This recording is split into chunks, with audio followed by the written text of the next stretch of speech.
Bonjour à tous, nouveau numéro d'Emprise Directe pour parler aujourd'hui avec Frédéric Guyonnet d'un sujet très concret, l'impact des décisions politiques sur l'image des banques, mais aussi sur l'image des employés de la banque. Frédéric Guyonnet, bonjour. Bonjour Arnaud. Merci d'être là, c'est un plaisir de vous interroger. Président du SNB, du syndicat national de la banque, premier syndicat des banques, faut-il le préciser. C'est un sujet extrêmement concret dont on va parler aujourd'hui. Les décisions politiques, elles ont un impact sur les banques, elles ont un impact sur les employés de banque. Par ricochet, obligatoirement. Alors effectivement, les politiques eux-mêmes souffrent d'une mauvaise image. Je pense qu'ils essayent par ricochet aussi d'impacter d'autres secteurs. Les banques en font partie. Décisions politiques qui sont décisions françaises, mais des décisions européennes aussi. Exactement. Faut le préciser. Souvent, ce sont des régulateurs, des législateurs, qui pensent bien faire en fait en imposant des normes, des lois. Mais derrière, ça entraîne des impacts, on va le voir, bien entendu. Alors, soyons concrets, puisqu'on est concret dans Emprise Directe. Des exemples. Quels sont les exemples qui, par une décision qui paraît d'être de bon sens, a des incidences sur les employés de banque ? Alors, un exemple très simple que tous les clients du secteur bancaire utilisent. Le distributeur, la machine à billets. Que tout le monde connaît. Tout le monde connaît. Tout le monde a déjà retiré de l'argent sur un distributeur. Alors, comment ça marche ? Quand vous avez une carte, par exemple, Société Générale, que vous allez sur un distributeur Crédit Mutuel, le client retire l'argent, mais derrière, il y a une opération qui se fait. La Société Générale rémunère le Crédit Mutuel d'une commission interbancaire, ce qui permet donc au distributeur du Crédit Mutuel de pouvoir gagner de l'argent, puisque un distributeur, sa mise en place, c'est environ entre 35 et 45 000 euros, et on est à peu près sur un fonctionnement de 5 000 euros par an. Donc il faut que ce distributeur puisse gagner de l'argent. Donc ça faut l'amortir. Ça s'autofinance entre les banques. Qu'est-ce qu'a fait le régulateur, le législateur ?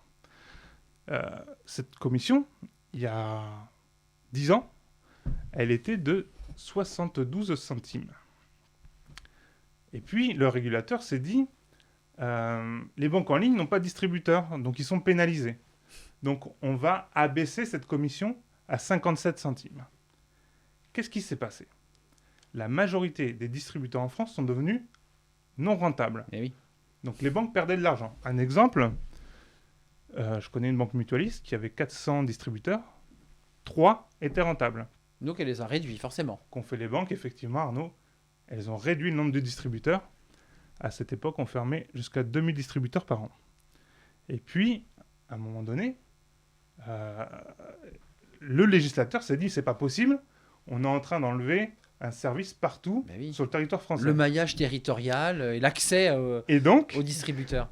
Et donc, ils ont remonté cette commission à 89 centimes, mais le mal était fait. 10 ans après, voilà. Donc on a quand même, malgré tout, malgré cette remontée, perdu un nombre de distributeurs. On le voit dans des villages où on n'a plus accès aux distributeurs. Tout ça sur des décisions politiques alors qu'il n'y avait aucun impact sur les clients. Et dans l'idée de pouvoir évidemment ne pas pénaliser les banques en ligne. Frédéric, il y a là aussi un élément très concret pour le consommateur, pour le client de la banque. Quand il pousse la porte de sa banque, et c'est vrai qu'on l'a tous vécu, on doit remplir un nombre de renseignements, et j'allais dire même de paperasse, qui pour le client est assez contraignant. Alors, j'imagine ça l'est aussi pour l'employé de banque. Ah oui, alors là, c'est pareil. Hein. Encore une fois, le législateur Alors il y a toujours un bon esprit, le législateur, au début. Il se dit, il faut qu'on protège le consommateur. Et on met des règles, notamment en termes de conformité. Donc il faut qu'on justifie tout, c'est-à-dire l'argent qui arrive sur les comptes, l'argent qui en sort. Il faut qu'on justifie pourquoi on fait un prêt immobilier, un prêt à la consommation. Et du coup, on se retrouve avec des... alors c'est moins vrai maintenant, puisque avec la digitalisation, on fait beaucoup de ventes à distance. C'est vrai. Mais à une certaine époque, c'était des ramettes de papier pour faire un prêt. Un prêt qui, il y a 20 ans, pouvait prendre 15 minutes. Aujourd'hui, c'est une demi-journée. Il suffit de voir l'épaisseur du dossier, d'ailleurs. C'est colossal. C'est colossal. Hein. C'est colossal. Et encore une fois, on crée de la frustration auprès des clients. On se dit ils sont hyper administratifs, etc. Mais c'est parce qu'on doit répondre à une certaine série de lois qui nous impactent. Alors, sans répéter la même question, mais pour approfondir un peu cette problématique, puisque c'est vous qui la soulevez, Les politiques, donc, sciemment, j'allais dire, donnent une mauvaise image de la banque ou des banques. Enfin, je veux dire, vous le ressentez comme ça? Alors, c'est pas sciemment, enfin, je pense pas qu'ils en soient là, mais je vous dis, à chaque fois, ils veulent partir d'une bonne Ben intention. oui, ça part souvent d'une bonne Ça intention. part d'une bonne intention, mais en fait, ils sont tellement éloignés du terrain qu'on crée des choses qui sont pas viables dans la vie quotidienne. Enfin, en tous les cas, on crée de la contrainte. Enfin, les salariés ont une espèce de surcharge de travail qui est due à tout ce monde de conformité, de règles. Et ça impacte aussi les clients, du coup. Ça crée de la frustration, ça crée des incivilités derrière parce que les clients ne comprennent pas. La compliance, comme on dit dans le jargon bancaire, la conformité, l'obligation d'avoir aussi assez d'argent quand on prête. Alors rentrons dans un autre sujet. Alors lui, il est dans l'actualité. C'est le Haut Conseil à la stabilité financière. Alors on l'avait entendu par la voix du patron de la Banque de France qui avait, il y a quelques mois, dit qu'il fallait quand même peut-être faire attention à l'octroi des prêts immobiliers. Là aussi, on renforce les règles en matière d'octroi de prêts. Est-ce que vous pouvez nous en dire plus? Et est-ce que là aussi, ce sont des contraintes, voire des frustrations ou des tensions avec des clients qui, il y a 6 mois, pouvaient emprunter, puis à qui on dit aujourd'hui, non, c'est plus possible? Alors là aussi, on est sur un exemple concret.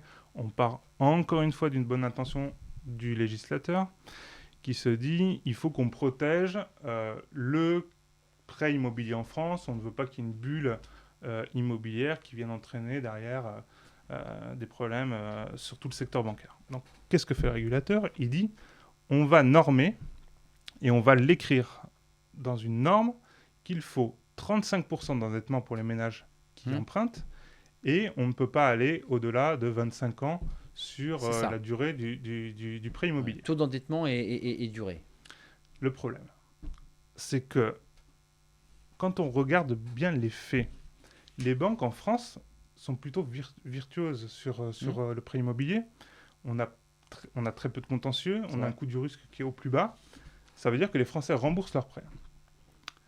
Moi, ça ne me choque pas, moi, Frédéric Bunet, ça ne me choque pas de voir un client à 20 ans qui emprunte sur 30, même peut-être 35 ans. Il finira son prêt à 55 ans.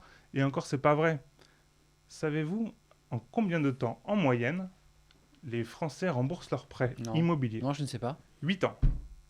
En 8 ans, ils revendent? En 8 ans, la majorité des prêts immobiliers sont remboursés. Pourquoi? Parce que quand vous achetez votre résidence principale, le bien progresse. À un moment donné, il y a une séparation, il y a des enfants qui arrivent, il y a des mutations, et donc on vend son bien immobilier. Et on clôt son prêt. Et on clôt le prêt. Donc le problème de durée, ce n'est pas un vrai problème. Concernant le taux d'endettement, c'est pareil. On regarde 35% d'endettement, mais ça ne veut rien dire.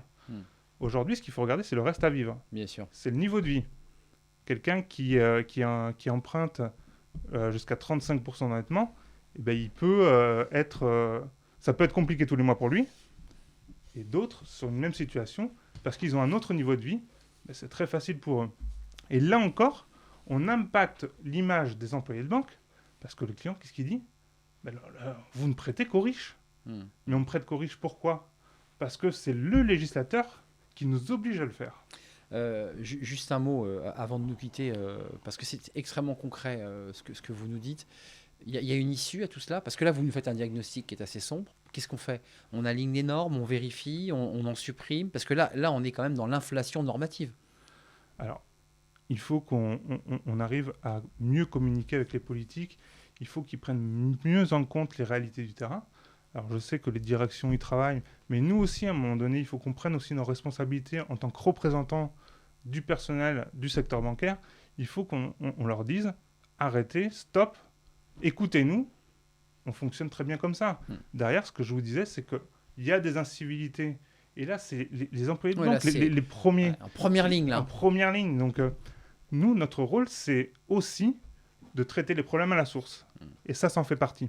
Alors, il n'y a pas que ça. mais ça en fait partie. C'est un des éléments qui contribue aux difficultés des salariés, notamment ceux qui sont en contact avec le client. Exactement. Merci Frédéric pour ce numéro d'Emprise Directe extrêmement concret, comme à chaque fois. On se retrouve évidemment dans un mois pour un nouveau numéro d'Emprise Directe. À très bientôt. Et puis allez donc jeter un œil sur le site du SNB pour aller récupérer peut-être les vidéos et les informations. Merci, à très bientôt.